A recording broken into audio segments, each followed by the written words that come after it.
एक महत्वाची बातमी पाहूयात. कॉक्लिअर इम्प्लांट झालेल्या चिमुकल्यांकडून स्किट सादर करण्यात आलेला आहे. पथनाट्य पाहताना उपमुख्यमंत्री एकनाथ शिंदे भावुक झाले.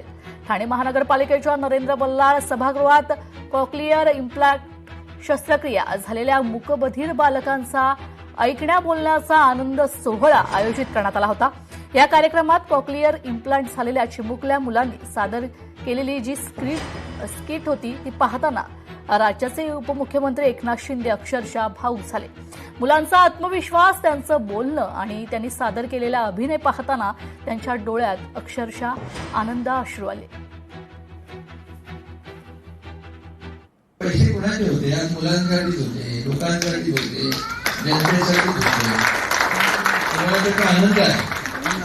आणि आपल्याला खासदार डॉक्टर श्रीकांत शिंदे फाउंडेशन देखील तो डॉक्टर असल्यामुळे त्याला लगेच कळतं सगळं. आता तुम्ही छोटी छोटी ऑपरेशन करता, मी डॉक्टर नसले तरी मोठं ऑपरेशन.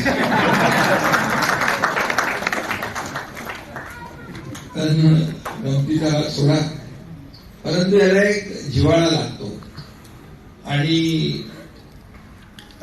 खासदारांनी देखील अतिशय मनापासून बैठका घेतल्या आणि याच्यामध्ये अनेक मुलांना आज त्यांच्या पालकांना किती आनंद आहे.